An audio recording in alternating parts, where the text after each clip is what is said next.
26 of Canto 3, verse number 32, Fundamental Principles of Material Nature. Very technical section of the Srimad Bhagavatam. Tasmadcha vikurvanad Bhagavad virya koditat Sabdamatram abhutasman Navasrotam sabdagam Tasmasach cha vikurvanad Bhagavad virya koditat Sabdamatre abhutasman Navasrotam tu sabdagam Tasmasach cha vikurvanad Bhagavan virya koditat Sabdamatram abhutasman Navdasrotam susabdagam.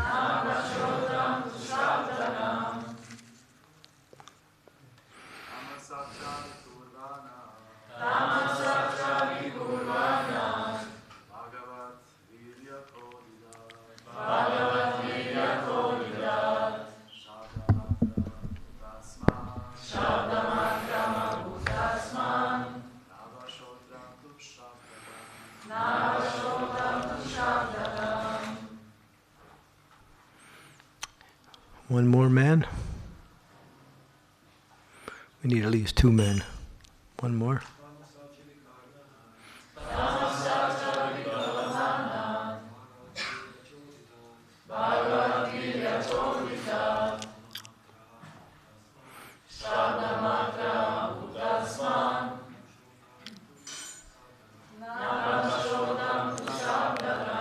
Ladies?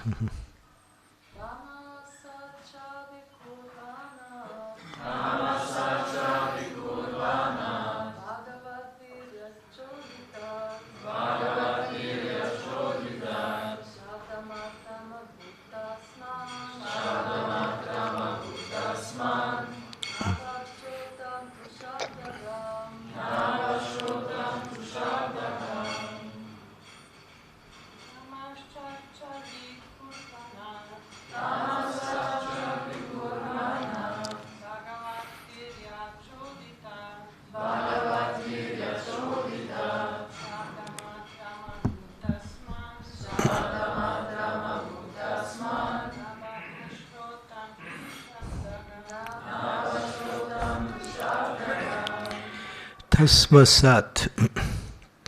Tasmasat. From egoism and ignorance. Cha and Vikurvanat. Undergoing transformation. Bhagavad virya. By the energy of the Supreme Personality of Godhead. Koditat. Impelled. Sabdamatram. The subtle element sound. Abhut was manifested. Tasmat, from that. Nabha, ether. Shrotam, the sense of hearing. Two, then. Sabdagam, which catches sound. Translation. When egoism and ignorance is agitated by the sex energy of the Supreme Personality of Godhead, the subtle element sound is manifested, and from sound comes the ethereal sky and the sense of hearing. I'll read it again. When egoism in ignorance is agitated by the sex energy of the Supreme Personality of Godhead, the subtle element sound is manifested, and from sound comes the ethereal sky and the sense of hearing. Prabhupada's purport. It appears from this verse that all the objects of our sense gratification are the products of egoism and ignorance.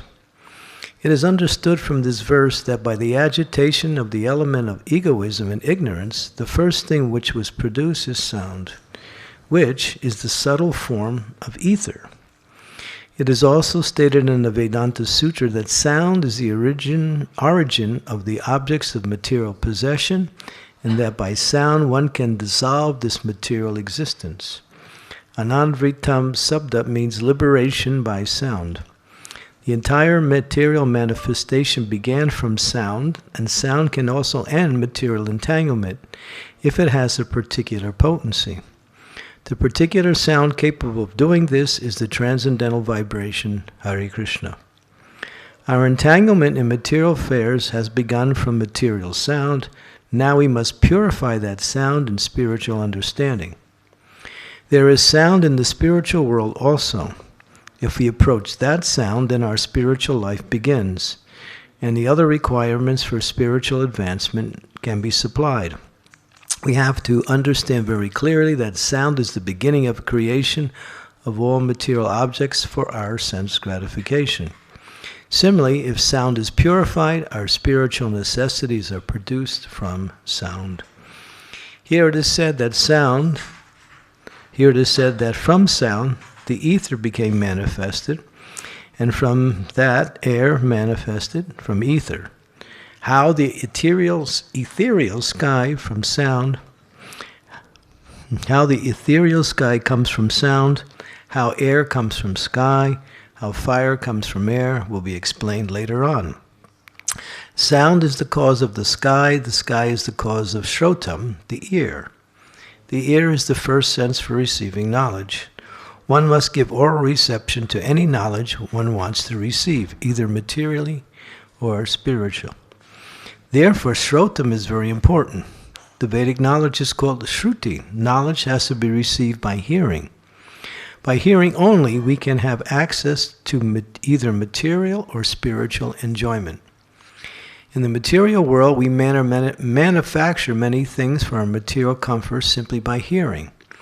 They are already there, but just by hearing, one can transform them.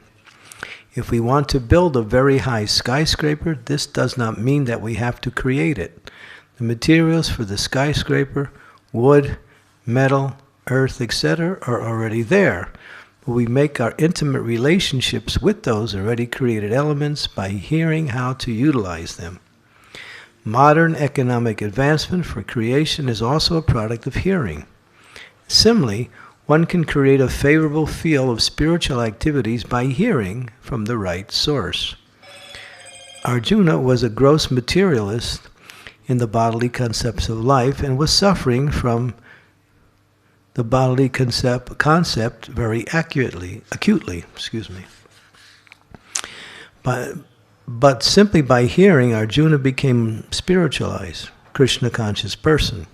Hearing is very important in that hearing is produced from the sky.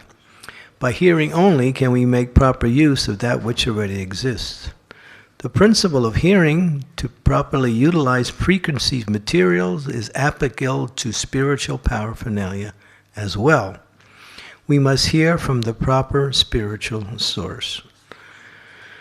Om Gyantimirandasya Gyanajana Salakaya Chaksu Unmilitam Yena Tasmai Shri Gurave Namaha Shri Chaitanya Manobhistam Stapitam Yena Bhutale Swayam Rupa Kadammayam Dadanti Swam Padantikam Jai Shri Krishna Chaitanya Prabhu Nityananda Sri Advaita Gadadhar Srivasari Gaur Bhaktivinoda Hare Krishna Krishna Krishna Hare Hare Hare Ram Ram Ram Hare Hare. Bhagavatam is very intricately technical in describing how the whole creation is manifested. In detail, it explains things. The scientists and the philosophers and the different great thinkers of today cannot even conceive how creation unfolds. They have so many ideas, And their ideas are based on empiric observation. They observe things or speculate on things and come up with some formulas, which are always limited and wrong. And then after so many years, they change it into something different. There is no real knowledge coming from the secular world about the element of creation. They say, what do they say? Big Bang? Big Bang. All of a sudden there were some gases floating, and then all of a sudden there was an explosion based on the interaction of the gases. And then the molecules formed into different manifestations of forms, and there we have creation. Makes complete sense, right? That's what they say. That's their understanding of creation. It's just like if you wanted a house, so you take the wood, the metal, the glass, and the tools for the hammers, the nails, and you put it in one big pile, and you put some dynamite, and you blow it up, and then you have a house, right? Makes complete sense.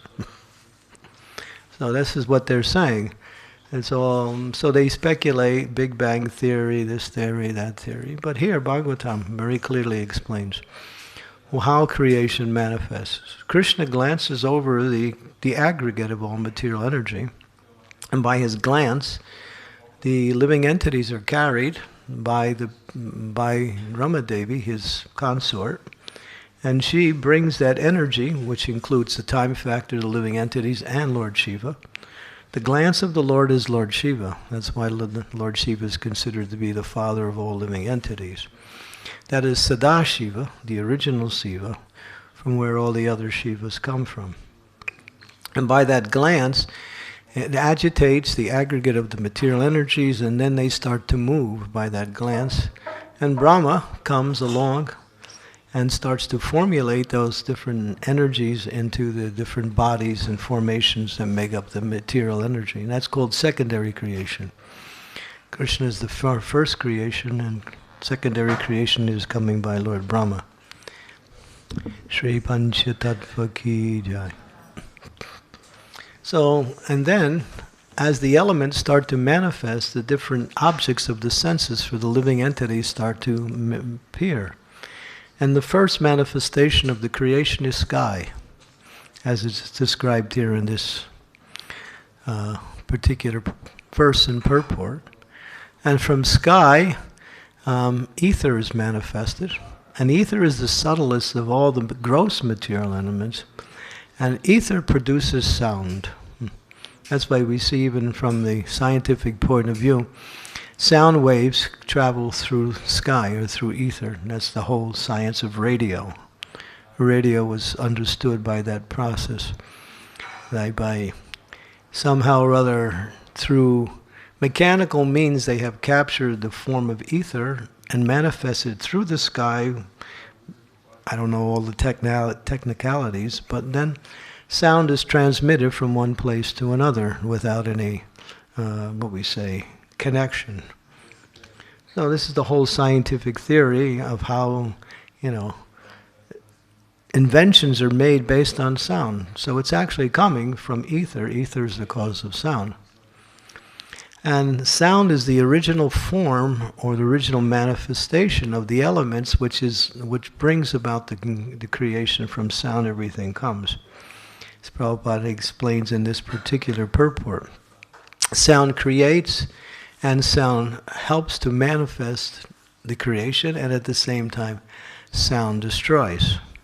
Also, we hear that Lord Shiva, at the end of the time period, when creation is no longer needed for that particular manifestation, he dances and plays very loudly on a drum.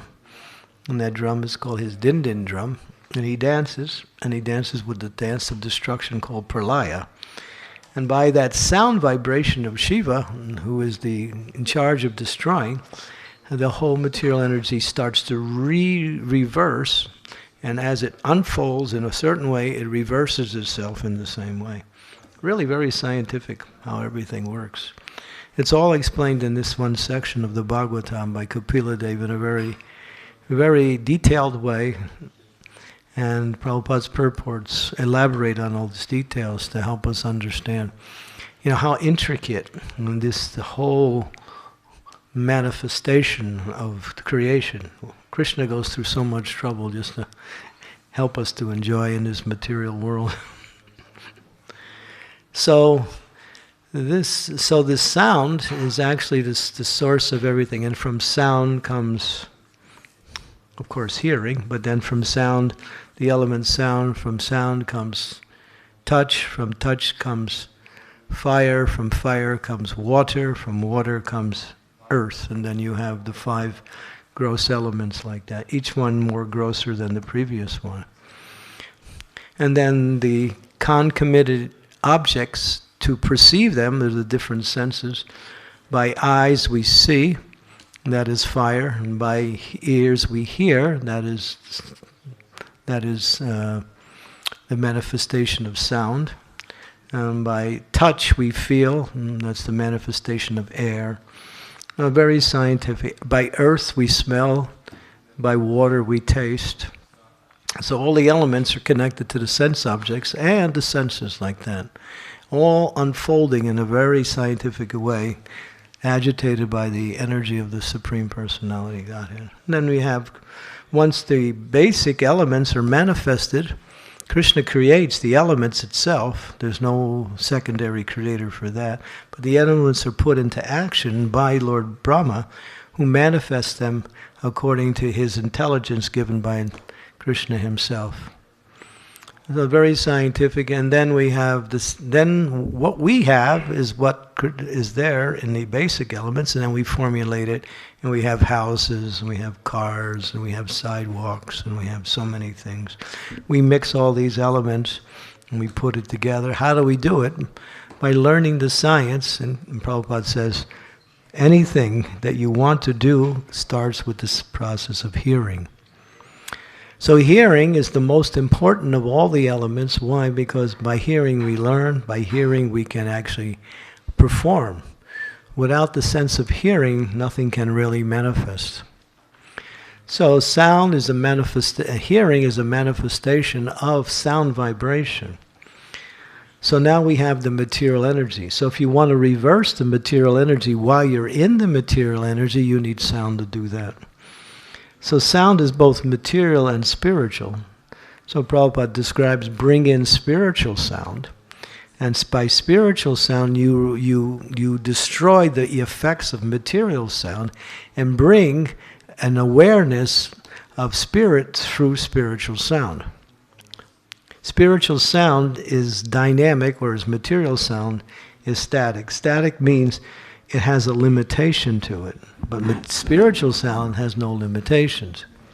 That's why you can chant the holy name of the Lord, and you can never get tired. It doesn't get old. It doesn't get worn out. It gets better and better. Why? Because sound is unlimitedly dynamic, spiritual sound, that is. Actually, Prabhupada makes an interesting point. He says all sound is spiritual. Well, what is he? And then he explains it, that the covering over spiritual sound is the material sound. And by removing that covering through spiritual sound, we reveal spiritual sound. So actually, there's only 2 things in this world. There's Krishna in the form of the holy name. There's 3 actually. Jiva, us, the living entities, both are spiritual. And the material energy. And one is inferior and 2 are superior. But the inferior energy covers the jiva because of the jiva's attachment for enjoying the material energy. Anytime you try to enjoy anything in this world, whatever it is, you become controlled by that element. Any type of enjoyment means you're controlled by that. So when you apply spiritual consciousness and energy to something, you become free from that control. Therefore, freedom is only on the spiritual platform, because interaction with the material energy just covers the living entity and makes him more and more entangled in the desire to enjoy this energy, and it's just a hard struggle for existence. So everyone is caught up in that hard struggle to try to enjoy. So in trying to enjoy means being captured by the energy you try to enjoy. Just like you see, the most gross example is a person, they like to smoke. They can't give up smoking. They know smoking is going to hurt their health, but still, because of their attachment to smoking, they become controlled by that little piece of paper with some tobacco inside. And that becomes the source of their suffering, and ultimately, in many cases, it causes death. So that's in the same way, using other examples, there are unlimited examples, how the living entity gets controlled by the energy. So that control comes by hearing about how to enjoy material life. So that's what everyone's doing. How to enjoy material life, or how to manipulate the material energy so I get some enjoyment from it. I'm not enjoying in this way. Let me switch my perception on how to enjoy by manipulating different ways to enjoy, like that. So the living entity is just trying to just do different things to try to enjoy, but they're still within the same realm of material energy. Therefore, they're always caught up in the element of suffering and control. Can't get out. So there's only one way out. It's spiritual sound. That's the only way out. And spiritual sound comes from hearing from Krishna, hearing from the spiritual master, hearing from the scriptures, who are the words of Krishna and the acharyas. And what is the essence of that spiritual sound is the Hare Krishna Mahamantra. The Hare Krishna Mahamantra is the most powerful form of liberating sound vibration. It can cut through all forms of material attachments and material entanglement and bring one's consciousness to complete spiritual awareness. But to approach the Hare Krishna Mahamantra in the proper way, one has to have a proper mood of approach. Because Krishna's name is Krishna. It's like if you're approaching God. If God is standing here in his physical form, you would be kind of very reverent. You wouldn't just say, hey, Krishna, how's it going? How's Radha? What's happening in Vaikuntha? You wouldn't be in that mood. Your mood would be maybe you would even faint by his presence. But Krishna has manifested himself in his own name, which is non-different than himself.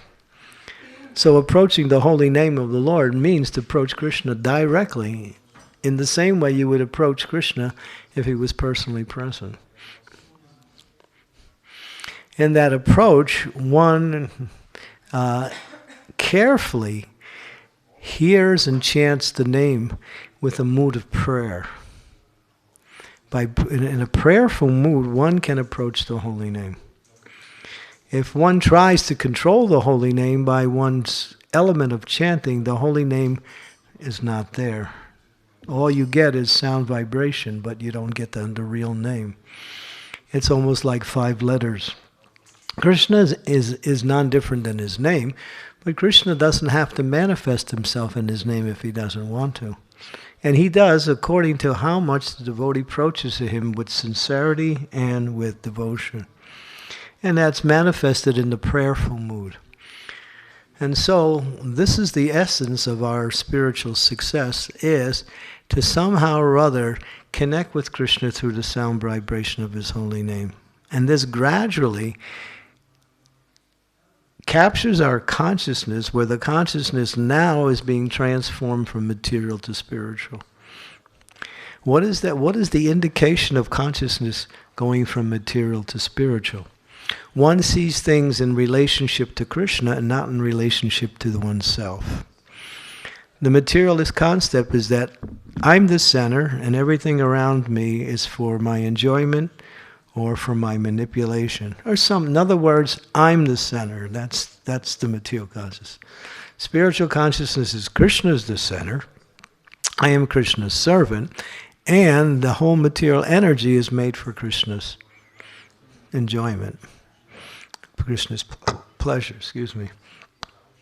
So in that way, one is now in the beginning to develop spiritual consciousness. And through the chanting that increases. And what are some of the effects? One starts to become free from the desire to enjoy the material energy. Knowing that the material energy is Krishna's energy, it's not enjoyable by me. It's like if I steal something that belongs to you, can I enjoy it? It's not mine. How can I enjoy some stolen property? So the living entity gets their allotment to live in this world by Krishna's arrangement and through the material energy. But beyond that, then one becomes implicated in the reactions of what was suffering and enjoyment in this material energy. So therefore, by chanting the holy names of the Lord, gradually one becomes free, peaceful. And then one has no more anxiety. Anxiety, well, there is spiritual anxiety, but that's another thing.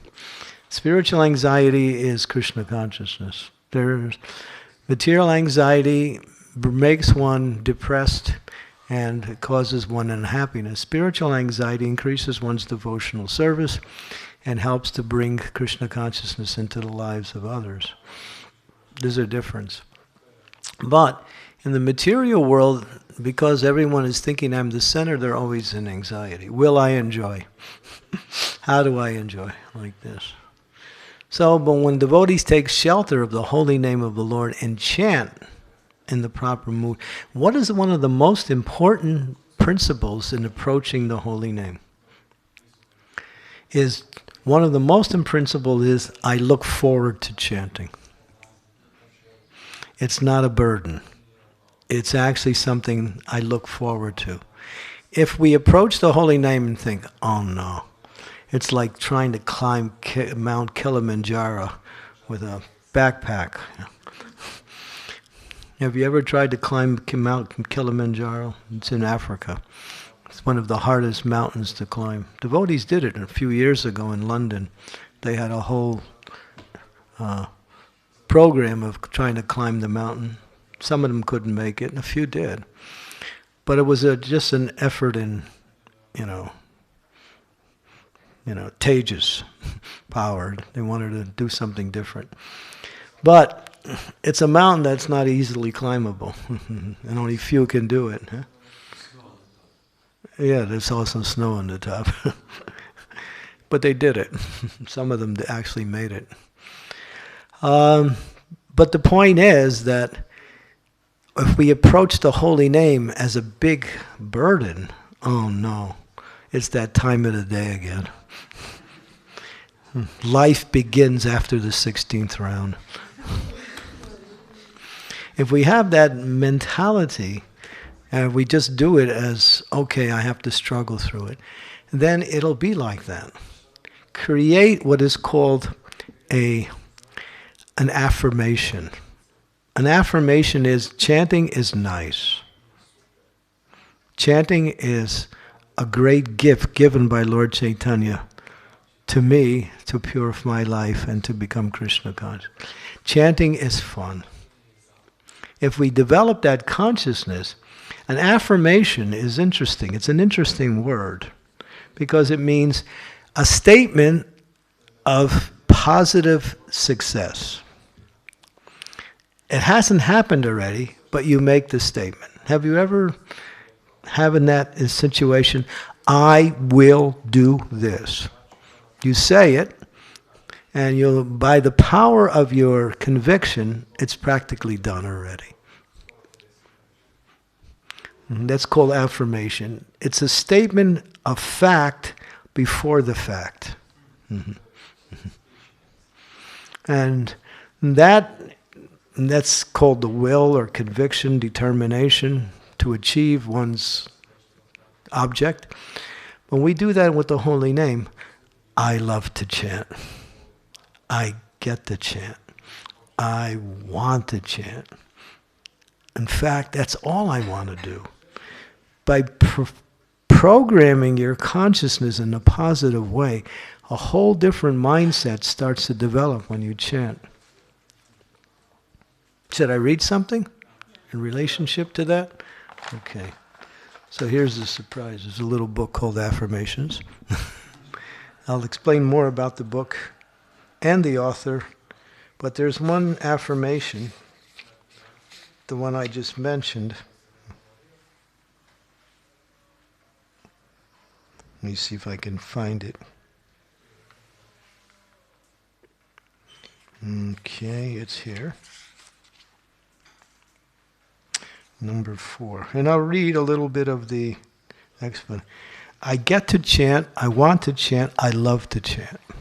Okay. Often when devotees begin their japa, they don't feel inspired to chant. Sometimes they would rather do something else, like read or do service, or just get busy with some pressing services. For whatever reason, they aren't looking forward to their japa and would rather be doing something else. When you begin chanting in the morning, a fear may subtly speak to you. This is going to be difficult. This is going to be boring. This is not going to be sweet. You may fear that you are not going to be able to control your mind and your japa is going to be a struggle. If your chanting is not consistently good, and if you've gone through some low points in your chanting for some time, it is at these times that these thoughts are likely to haunt you. You might not even realize you are thinking this way, but if you become conscious, that you may notice a little voice that sometimes says, "Oh no, here we go again." Now you might say, "I don't feel this way sometimes, but how is saying I get to chant, I want to chant, I love to chant, how will that make a difference?" My belief is that you do love to chant, you do want to chant, and you do view it as a special blessing. In the many workshops I have done, I have asked devotees, what would your life be like without the holy name? What if you were prevented from chanting? How would you feel? When asked these questions, everyone said, "Oh, that's horrible." This means at heart we all want to chant, we appreciate the holy names, and we see chanting as an opportunity rather than a burden.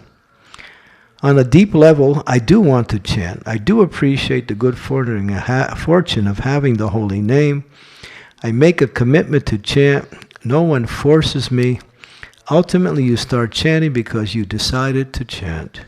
You want it to become pure, uplifted, and closer to Krishna. Down deep, all of us really love to chant. When you chant properly, you love it. And you love the effects of chanting even when it's difficult. So you love the effects of chanting even when it's difficult. Connect to the holy names on this level. Realize that you really do want to chant, get to chant, and love to chant, even if you don't always consciously feel that way. This affirmation can connect you with your natural desire to chant.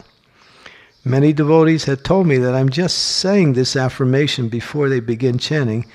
By doing that, it has a tremendous positive effect on their japa. I know it might sound strange that a few words could make the kind of difference, but they are not just saying the words, they are connecting with the desire to chant and bring their consciousness to that awareness. This affirmation reminds us that we really do appreciate chanting. Just by chanting, I get to chant. Just by saying, I get to chant, I want to chant, I love to chant. You alter your attitude towards the holy name, and thus you alter your experience. So by your attitude, you create an experience of positive.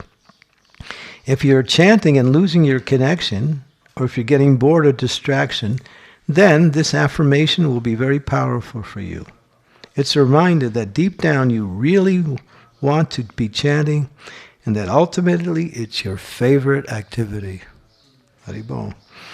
As you recite this affirmation, you are affirming to yourself that you appreciate the holy name and the rare opportunity you got to chant the holy name.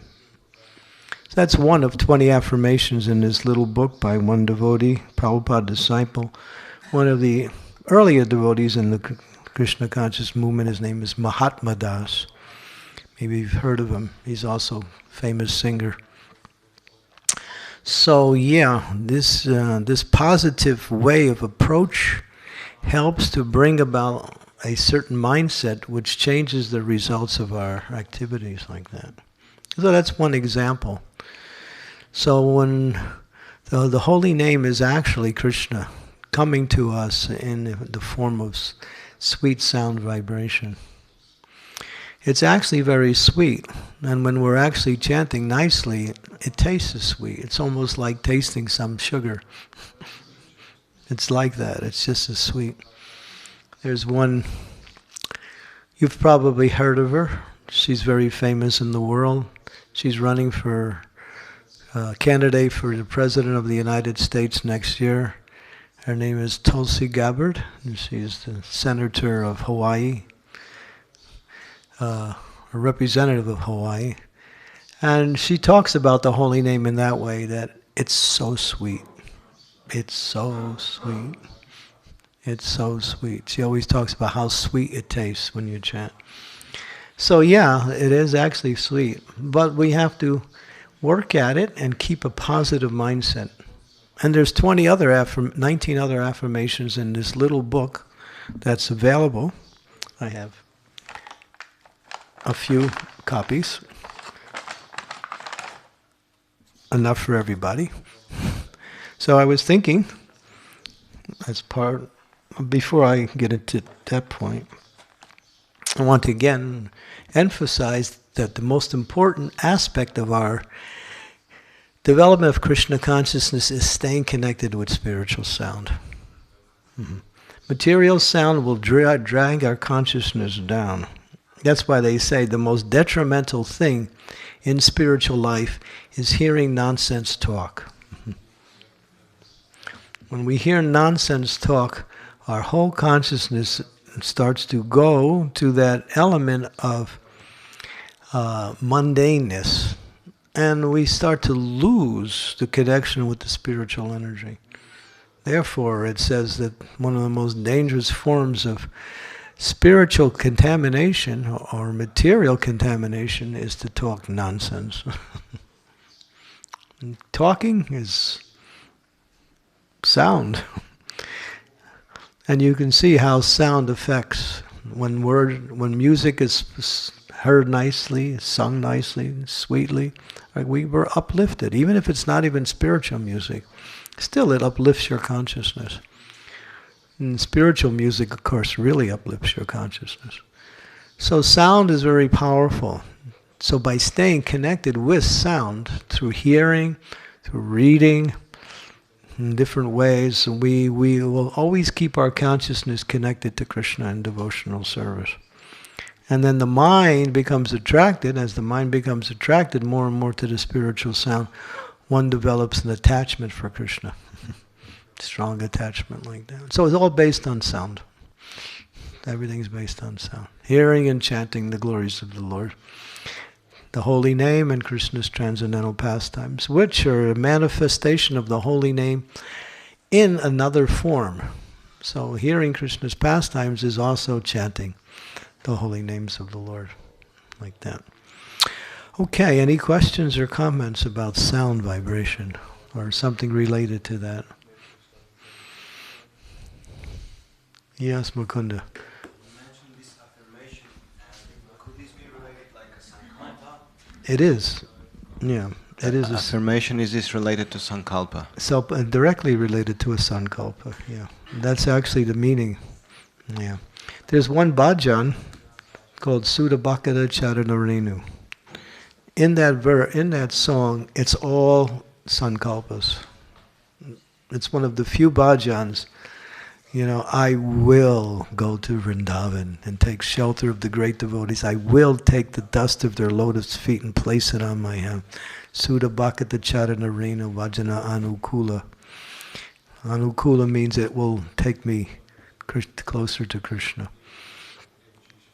So yeah, affirmations, sankalpa, it's practically the same. Like that. It's the spiritual way of affirming a determined activity. Yeah, yeah, good. Anything else? Yes. Hare Krishna, thank you for the lecture. I have one question about sound vibration. If I understand correctly, does it have a better effect or more effect if it's loudly or it's not loudly? What is about this volume of sound vibration? Well, the thing is you have to hear. And so that volume should produce a complete sense of hearing.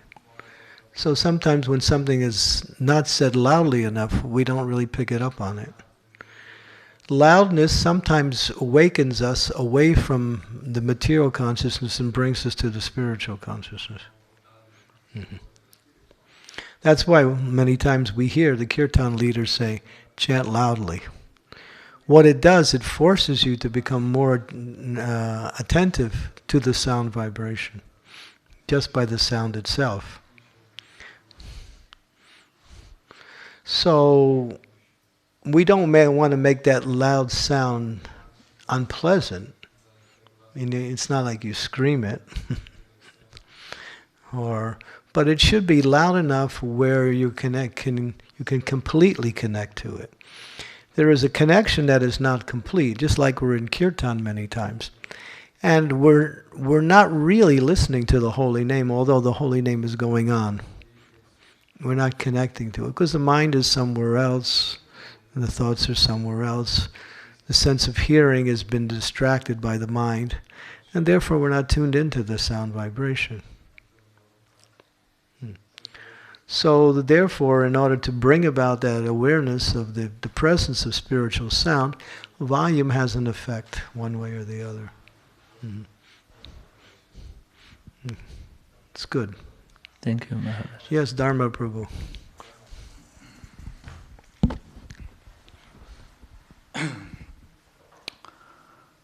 How the following of four regulative principles is connected to chanting of Mahamantra?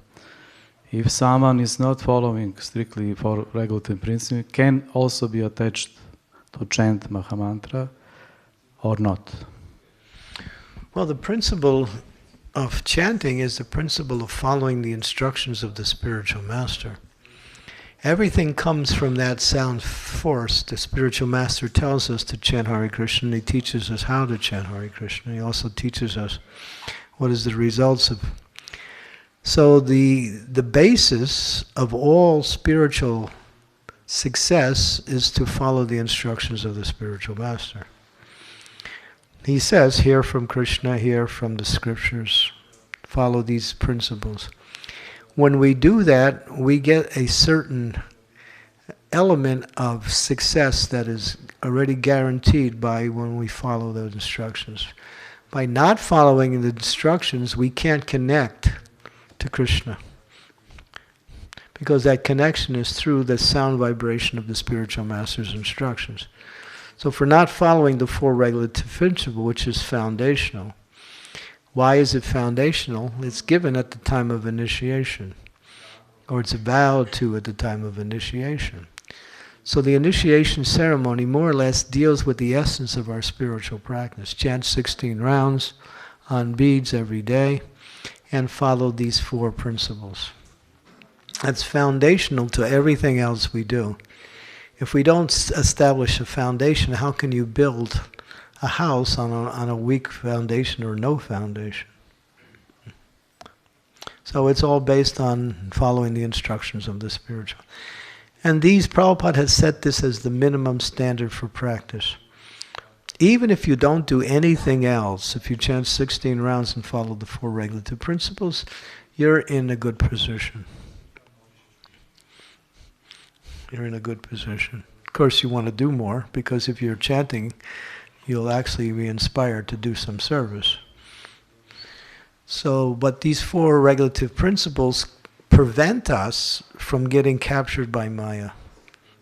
They are the pillars. Prabhupada said the four regulative principle contains all forms of sinful activities within those four. So if you follow those four, you're not committing any sinful activities. Yeah. And by doing that, you get the mercy of the spiritual master, and then when you approach the holy name, you're approaching in the right consciousness, or a better consciousness. Does that help? Thank you. Yes, there was a question over here. No? Didn't see. Okay. Anything else? Yes, Mukunda.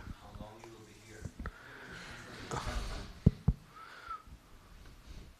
be here? Well, class is over soon and I'll be out the door. How long will the glasses be? Oh, now you're getting really, you really ruined the whole question now. I'm going to be here till Thursday morning. So they threw me out of Croatia and said stay away for a while. So I was there too long. So I decided to take shelter here. I have to find some place to go. When nobody wants you any place, you have to, if you go someplace and you stay for a little while and then it gets, they give you the eviction notice and then you have to move on. It's good for sannyas life. It keeps you moving. Okay, so anyway, just in case you're thinking of taking sannyas, this is what happens.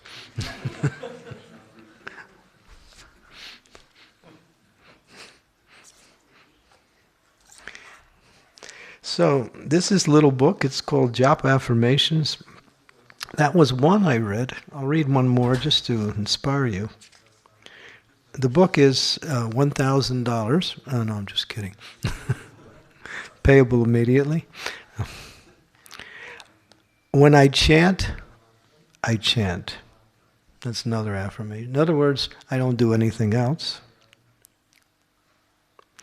I receive and feel Krishna's presence, mercy and love in the holy name. I chant to please Radha and Krishna, not to gain anything material. These are a few of the affirmations. So the book is free, actually. But we always, in our traditional Hare Krishna way of doing things, we always ask, if you can give a donation, that's nice. If you can't, the book is yours anyway. Don't feel obligated to give a donation, but if you feel inspired, come up and get a book, and we have a little bag here. You just throw your donation inside the bag, and I won't even look on how much you give. If you give 1 cent, that's okay. If you don't give anything, it's just as good. Okay, so anybody want this book? It's really, really nice. So yeah, just come up and get it. Okay. You want to? Just throw it in the bag. Okay, it's really a nice little... it has helped my japa a lot. Yeah.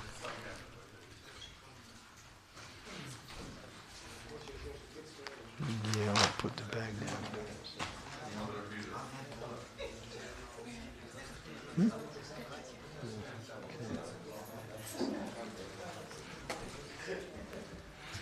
Thank you. Thank you for being here today. Yeah, Hare Krishna. I appreciate your attention. Thank you. Janava.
says, can you